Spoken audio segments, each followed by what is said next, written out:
A glance around reveals an empty street, and I take a moment of solitude to adjust my layers. It does little to stave off the biting wind. I clench and unclench my fingers with a deep-rooted ire. I am not being paid well enough for this shit. Then again, I never am. This was the second night since I had started this assignment. The couple had hired me to bring back their son. They hadn't been so comfortable with the way the official investigation was turning up so very little, and how much the media had begun to spin the tale into a ghost story. The Phantom Ice Cream Truck. What a mouthful. A messy case, too.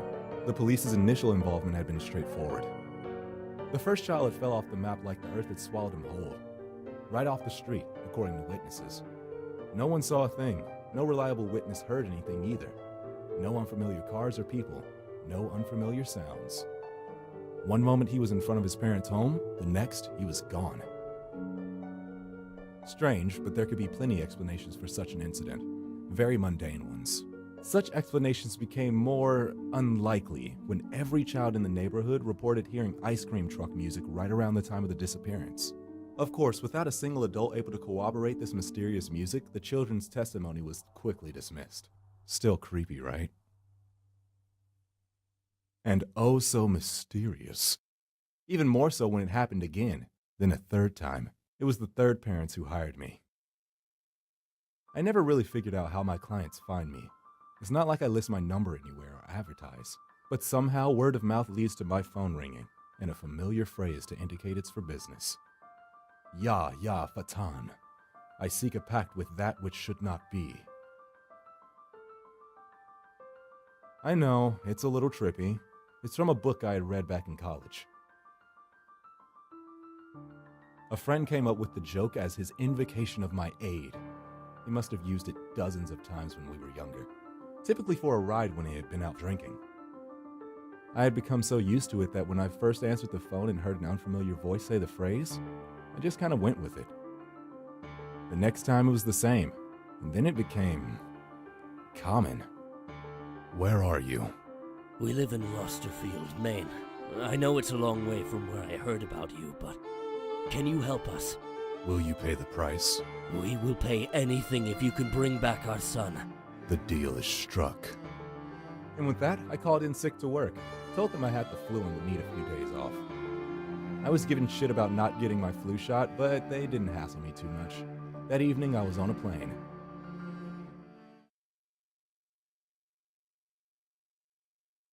I arrived at the house at midnight. I did not knock.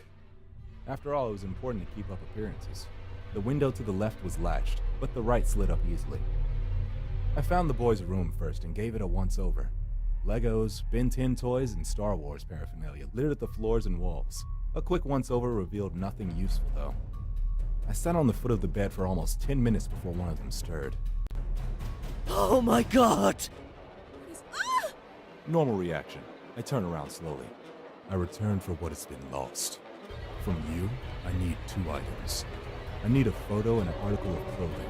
Something thick with a smell. The woman stands up slowly, edging against the wall, then runs to the child's room. She returns with a dirty soccer jersey and a copy of a Lost flyer. The father remains paralyzed, his eyes locked with mine. Though likely, he is just staring into the shadow beneath my hood, hoping to see something there, something human. Likely questioning his decision to hire me. That's great. I wonder if it actually transforms, or if this just he just looks normal. Can you really find him? I take a long smell of the shirt, then discard it. I take a look at the photo. This time, I spend a lot longer examining it. I wasn't really some bloodhound. I couldn't track by scent, but the photo helped a lot. Now I knew what he looked like. Yes. She begins to breathe heavily, and then cries. The husband just continues to stare aghast into the hood of my cloak. With that, I begin to walk out. Behind me, I hear the father speak. Oh, did we just send after our son?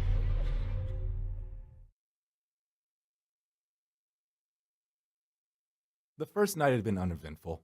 I had turned over the results of the police investigation and found myself wanting. Wanting what? Oh, anything resembling a lead. Did these people get paid to do this shit? I certainly didn't buy the superstitious who were already spreading stories about the ghostly ice cream truck. If a ghost were going to come back, it's very unlikely they would be scooting around in an ice cream truck. Talking to children had been painfully hard. My one fortune was that my attire left me more reminiscent of a slender man than a child molester. So the times I was chased away from children I tried to interview were not mistaken for solicitation. I shuddered violently at the thought. The children provided my first real clue. They described a tune. One that sounded like the type and consistency that an ice cream truck might have. Not that ice cream trucks were common these days. I was a little surprised these kids even knew what one was. Some were even able to hum and whistle the tune for me. I wasn't entirely sure how to run with this info. The relevance of a single song really didn't occur to me. A small piece of the rest of the day was spent feeding myself and taking a nap as inconspicuously as possible. I had no intention of allowing anyone to see me be anything other than the creepy supernatural paranormal investigator. It's how I've always done things. You'll be surprised how quickly you can build a rep with the right look and behavior. After the nap, it was back to beating the streets. And my current, it was friggin' cold. In the near distance, I watched a quartet of kids, roughly 14 or so, playing a ragged game of football. They seemed to be having a great time, but even as far away as I am, their cheers and jeers rattle my nerves. For a moment, I wish they would be quiet. As though hearing my thoughts mid-run, they stop, on cue. They stand up straight and begin to draw heavy, ragged breaths. A girl hugs the football to her chest as her eyes grow ever wider. I test reality for a moment. I wish I had a few thousand bitcoins. It occurs to me that I should have asked for something more easily checked. At the same time, it occurs to me that I didn't silence those kids. I bite my tongue, close my eyes, and bury the nail of my thumb into the palm of my hand.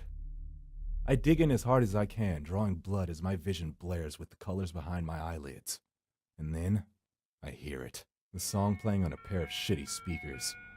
The kind you'd hear on top of an old-timey ice cream truck. My eyes flick open as I scan the horizon. The truck passes me, inches from clipping my shoulder, and heading straight towards the kids. No, you fucking don't! No, I break into a run, and despite the trivial speed of the truck, barely manage to keep up. As the truck closes on the kids, it slows to a stop, and I finally begin to close the gap. Run on home, you kids. It's getting dark. This town isn't safe after dark. Getting dark? What is he talking about? The sun set hours ago. No sooner had the words crossed my mind when it all went black. For a few moments, I thought I had been knocked unconscious. Then my eyes began to adjust. I make out the faintest impression of light. Oh no. This isn't good. You kids better get in. I'll get you home safe. I watch helplessly, moving through the dark like it was molasses. Shadows pass before the light as he ushers them into the truck. The truck lights blare into brilliance, and I hear the motor roar as the car begins to move forward at a pace more in keeping with a motor vehicle. No! No! I let out a choked cry after them. Stop! Then I stop. The second cry had no depth to its volume. While the no had echoed normally down the empty street, slowly I reach behind me, laying hands on one of my pieces of emergency equipment. The kind of stuff you don't use when you want people to think you're some manner of elder. I slowly bring it around, just as I feel the breath on my neck. With a whip, I crack the flare, seeing it burn red hot through my clenched eyes, and I hear the cacophony of screams. I open them. Thousands of twisted, naked heaps of malformed, demi-human flesh writhe in the agony of the light, and as I raise it above my head, the flare burns brighter. The darkness washes away.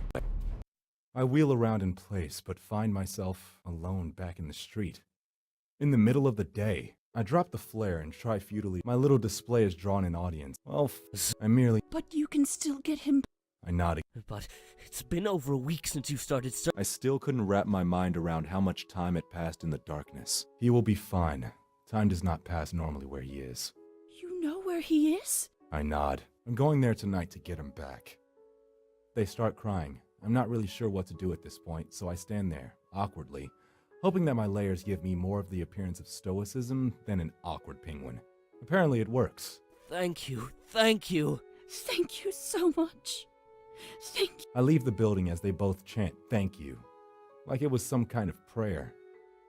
It's not the first time I'd heard that prayer. It's not the first time I had done this.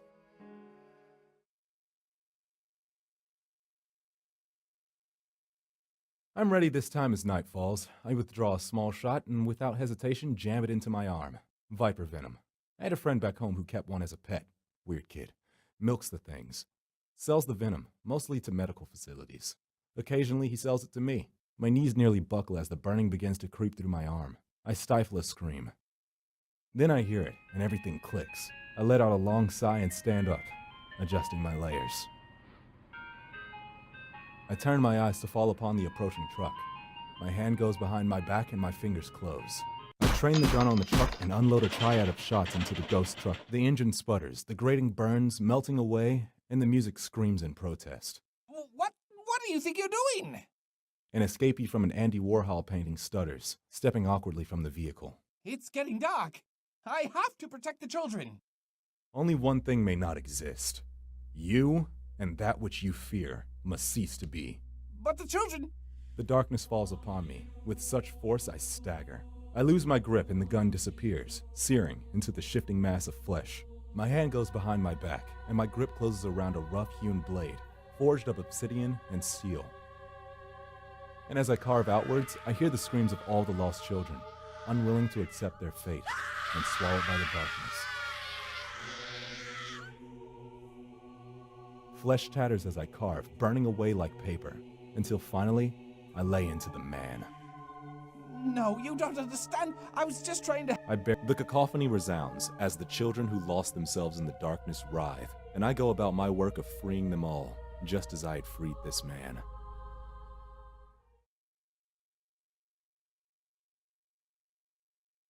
My baby. Oh, my baby.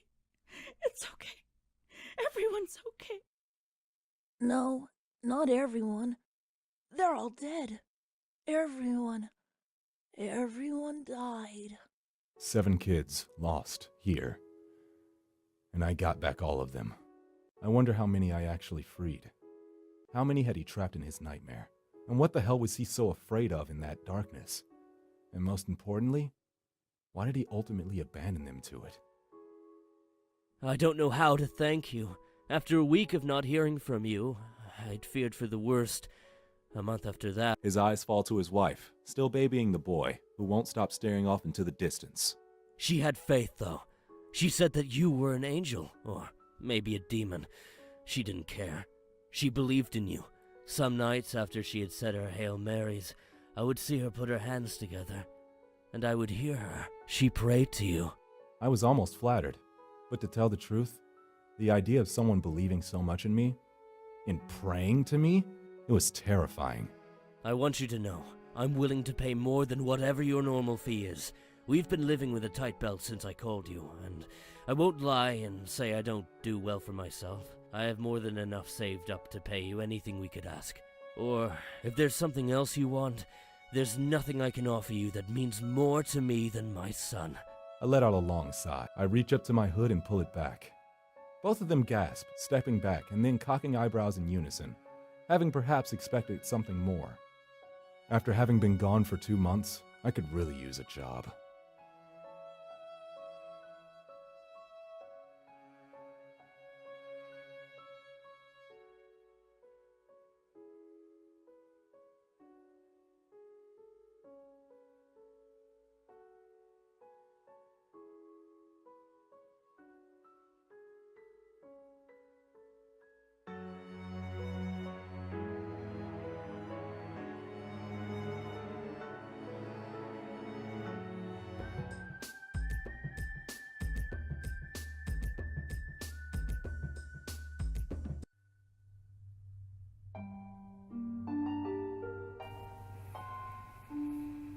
Wasn't what I was expecting. Thought I probably would be able to do a couple stuff, but that works.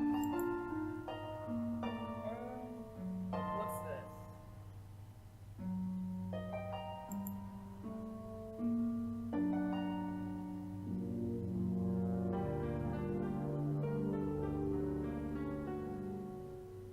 Okay, we'll do that next time. Yeah, next time.